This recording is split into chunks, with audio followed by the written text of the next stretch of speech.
આચાર્ય કલાપૂર્ણસુરી આચાર્ય કલાપૂર્ણસુરીજી મહારાજ અધ્યાત્મ યોગી તરીકે વિખ્યાત હતા. એમનું અધ્યાત્મ નામ અધ્યાત્મ ન હતું, એમનું જીવન જ અધ્યાત્મ હતું. એમની જીવનશૈલી જ પ્રવચન શૈલી બનતી. એ બોલતા તો આગળ બેઠેલા 5-25 જણને સંભળાતું, પણ એમને સાંભળવા હજારો માણસો એકઠા થતા. એમને સાંભળવા લોકો કાનનો નહીં, આંખનો ઉપયોગ કરતા. આંખોથી ભગવાનમય ચેતનાના સ્વામી હતા.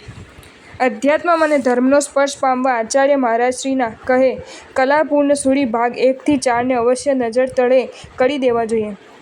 હમણાં ઘણા વર્ષો પછી એનો 5મો ભાગ આવ્યો છે. આજે ઋણાનુબંધમાં તેના છાંટણા અનુભવીએ. વૈરાગ્યનું ફળ માત્ર દીક્ષા નથી, આત્માનુભૂતિ છે. જેઓ પાકા વૈરાગ્ય વિના દીક્ષિત બને છે તેઓ નવો સંસાર ઊભો કરે છે. એમની વાણીમાં ઓજસ હતું, એમની વાણીમાં અધ્યાત્મની ઠંડી ધાર રહેતી. એ ધ્યાન યોગી હતા. પણ આજના ટ્રેન્ડિંગ ધ્યાન જેવું ઉતાવળિયું અને તખલાદી ધ્યાન તેમનું ન હતું. એમને એક તીખી પ્રતિક્રિયા આપી છે. ધ્યાનીને કદી ઉતાવળ હોતી નથી. જલ્દી ધ્યાન લાગી જાય ને હું ધ્યાની તરીકે પંકાઉં એવી ઈચ્છા હોતી નથી. એ અનંત ધૈર્યવાન હોય છે. યોગ્યતા આવી ગયા પછી ધ્યાન માટે જુદો કલાક કાઢવો પડતો નથી. 24 કલાક ધ્યાન ચાલુ જ રહે છે, વાતચીત કરતાં કે બીજું કામ કરતાં. કેવી ઊંચી વાત સીધા સાદા શબ્દોમાં તેઓએ કહી દીધી. આજકાલના સાધકોએ આ ગ્રંથ શાંતિથી વાંચવા જેવો છે. આચાર્ય મુક્તિ મુનિચંદ્ર સુરીશ્વરજી મહારાજે વર્ષો પૂર્વે કરેલું આ અવતરણ હવે આપણા સુધી પહોંચ્યું છે. આખો ગ્રંથ હવે આપણા સુધી પહોંચ્યો છે. આખો ગ્રંથ તો તેઓ આપણે દોડતી કલમે શી રીતે અવતારી શકે, તો આ નાના લેખમાં આ ગ્રંથના કેટલા અવતારણ ટાંકી શકાય.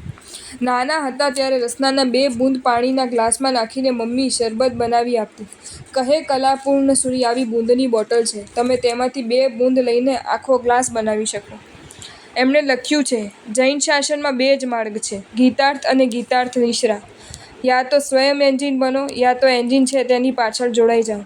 યા તો આંખ મેળવી લો, યા જે દેખતા હોય એને અનુસરો. 346 પૃષ્ઠોમાં વિસ્તરેલો આ ગ્રંથ આવા નાના નાના અમૃતતુલ્ય બિંદુઓનો સરવાળો છે. એક દીર્ઘ અવતરણ ટાંકીને અહીં તેનો રસાસ્વાદ અટકાવીએ. ડાયો કુંભાર કદી ઘડા બનાવવાનું અભિમાન કરતો નથી. એ તો વિચારે, જગતમાં માટી ઘણીએ પડી છે, એમાંથી મેં આજે ઘડા બનાવ્યા, આવતીકાલે તે ફરી માટી બની જશે, એમાં મારું શું? ડાયો વિદ્વાન પણ વિચારે, આ જગતમાં અક્ષરો ઘણાએ પડ્યા છે, ગ્રંથ બનાવ્યા એમાં મેં શું કર્યું? અક્ષરોથી પદ, પદોથી વાક્યો, વાક્યોથી ફકરા, ફકરાથી પ્રકરણો ને પ્રકરણોથી ગ્રંથ બન્યો, એમાં મારું શું? આ વિચારસરણી બધી જગ્યાએ લાગુ પડી શકાય તેમ છે. કોઈ ચિત્રકાર, સંગીતકાર, શિલ્પકાર કે પ્રવચનકાર, પૈસાદાર પણ આ રીતે વિચારી પોતાના અભિમાન પર નિગ્રહ કરી શકે. ચિત્રકાર વિચારે, એમાં મેં શું દોર્યું? રંગો જગતમાં હતા જ, છે જ, માત્ર મેં કાગળ પર ઉતાર્યા, બીજું શું? સંગીતકાર વિચારે, આ જ સ્વાદ સરો છે, એમાં જ મેં થોડુંક આડું અવળું કર્યું, બાકી આમાં મારું શું? શિલ્પી વિચારે, આ મૂર્તિ મેં બનાવી, શી રીતે? મૂર્તિ તો બનેલી જ હતી, પથ્થરમાં છુપાયેલી હતી, માત્ર મેં વધારાનો ભાગ કાઢી નાખ્યો, આમાં અભિમાન શું કરવું જેવું? આવા અનેક પદાર્થો છે, પૃષ્ઠે પૃષ્ઠે ભીનાશ છે, પાને પાને પમરાટ છે. આ ગ્રંથ અનેકવાર વાંચવા જેવો છે, તમને અક્ષરે અક્ષરે અજવાળું દેખાશે.